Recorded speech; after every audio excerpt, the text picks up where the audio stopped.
యావత్ సంజాయతే కించిత్ సత్వం స్థావర జంగమం క్షేత్రజ్ఞ సంయోగాత్ తద్విద్ధి భరతర్షభ.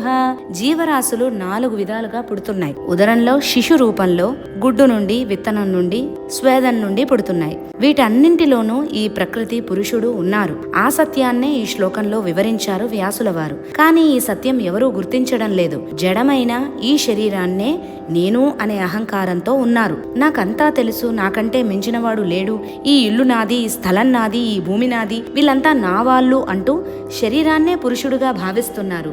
ఇదే అజ్ఞానం.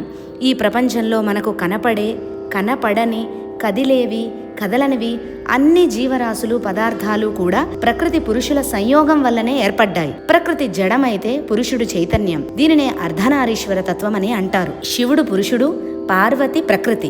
అందుకే ఆమెను పర్వతరాజపుత్రి అని అన్నారు. అలాగే విష్ణువు పురుషుడైతే లక్ష్మి ప్రకృతి. ఆమె కూడా సముద్రంలో నుండి పుట్టింది. అలాగే వివాహ సంబంధంతో ముడిపడిన భార్య, భర్త ఒకటైతే సృష్టి జరుగుతుంది. ప్రకృతి పురుషుల కలయికే ఈ సమస్త సృష్టి. అందరిలో పరమాత్మ ఉన్నాడు. ఆయన ప్రమేయం లేనిదే సృష్టి జరగదు. పరమాత్మ, ప్రకృతి వీటి సంయోగమే సృష్టి. ఈ శరీరం ప్రకృతి అంటే జడం. దీని లోపల చైతన్యమనే పురుషుడు ఉన్నాడు. ఆయన గురించి తెలుసుకోవాలి. ఈ సత్యాన్ని తెలుసుకోవడమే జ్ఞానం.